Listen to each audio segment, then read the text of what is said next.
Here is another video requested by one of our viewers who was having a problem figuring out where to locate this section of the stairwell so that they don't create headroom problems for the home they're designing with an 8-foot ceiling. And if you have taller ceilings, you can move the head out further in this direction. But I found that if you are going to be using an 8-foot ceiling, try to create a stairwell that has the same shape as the stairway. And I'm not about to suggest you can't move this a few inches this way. And if you do, make sure that you check the headroom clearance to make sure that it's going to work. So if I come straight up or plumb off of the last tread with a vertical line, I'm going to have 7 foot 5 1/4 of headroom clearance in the rough framing. After I add drywall and carpeting, I might have an inch or two less, depending upon the thickness of both of those materials. And you would need to check with your local building code to verify the minimum headroom clearance. But I believe it's going to be 6 foot 10 or 6 foot 8 inches. And the reason why I'm not going to provide you with one number is because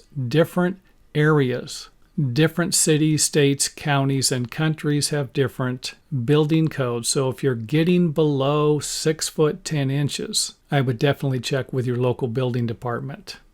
And if we come back to the next step, you can see where it's probably not going to work for 6 foot 8 or 6 foot 10 inches after we install the drywall and the materials that are going to be covering the stairs, if we're going to install any. And again, all I did was moved the floor forward in this direction into the stairwell to create this headroom clearance problem with my design. And like I said, if you have taller ceilings, you're going to be able to move the head out a little further into the stairwell. However, for 8-foot ceilings and you don't really know much about stair building or building design, I would definitely make the stairwell, this area here, the same size as the stairway.